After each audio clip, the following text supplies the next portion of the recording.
වසරේ දැක ගැනීමට හැකිවන ප්‍රධානතම උල්කාපාත වර්ෂාවක් වන පර්සීඩ්ස් උල්කාපාත වර්ෂාව අද රාත්‍රී කාලයේදී සහ හෙට අලුයම් කාලයේදී අපිට නිරීක්ෂණය කිරීමට පුළුවන්.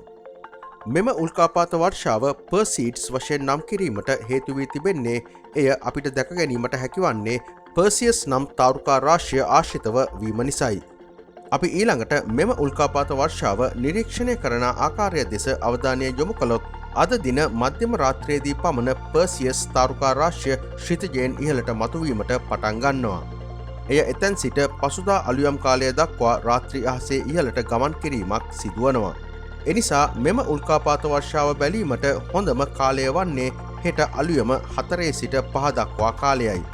එයට හේතුව වන්නේ එම කාලය තුළ පර්සියස් තාරුකා රාශිය අපිට රාත්‍රී අහසේ ඉහළින් දැකීමට හැකිවීමයි. එනිසා හෙට අලුයම් කාලයේදී අපිට උතුරු අහස බැලීමට හැකිනම් පර්සීඩ්ස් උල්කාපාත වර්ෂාව පැහැදිලිව නිරීක්ෂණය කිරීමට හැකිවනවා. මෙම උල්කාපාත වර්ෂාව පිළිබඳව වැදගත්ම කරුණ වන්නේ එහිදී අපිට පැයකට උල්කාපාත 100කට ආසන්න ප්‍රමාණයක් දැක ගැනීමට හැකිවීමයි. එම හේතුව නිසාම තමයි මෙය වසරේ දැක ගැනීමට හැකිවන ප්‍රධානතම උල්කාපාත වර්ෂාවක්ද වන්නේ.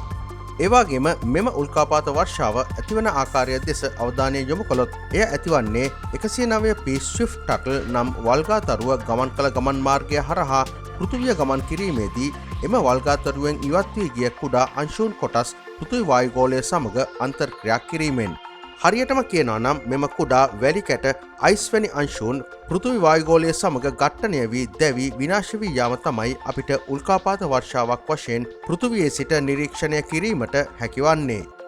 එනිසා මම බලාපොරොත්තු වෙනවා ඔබ සියලු දෙනා අද රාත්‍රී කාලයේදී සහ හෙට අලුයම් කාලයේදී මෙම සුවිශේෂී උල්කාපාත වර්ෂාව නිරීක්ෂණය කිරීමට උත්සාහ දරාවි කියලා. ඒවාගේම අභ්‍යවකාශ විද්‍යාව පිළිබඳව තවත් මෙවැනි නවතම කරුණු දැනගැනීමට අභ්‍යවකාශ විද්‍යාව channel එක දැන්ම subscribe කරන්න.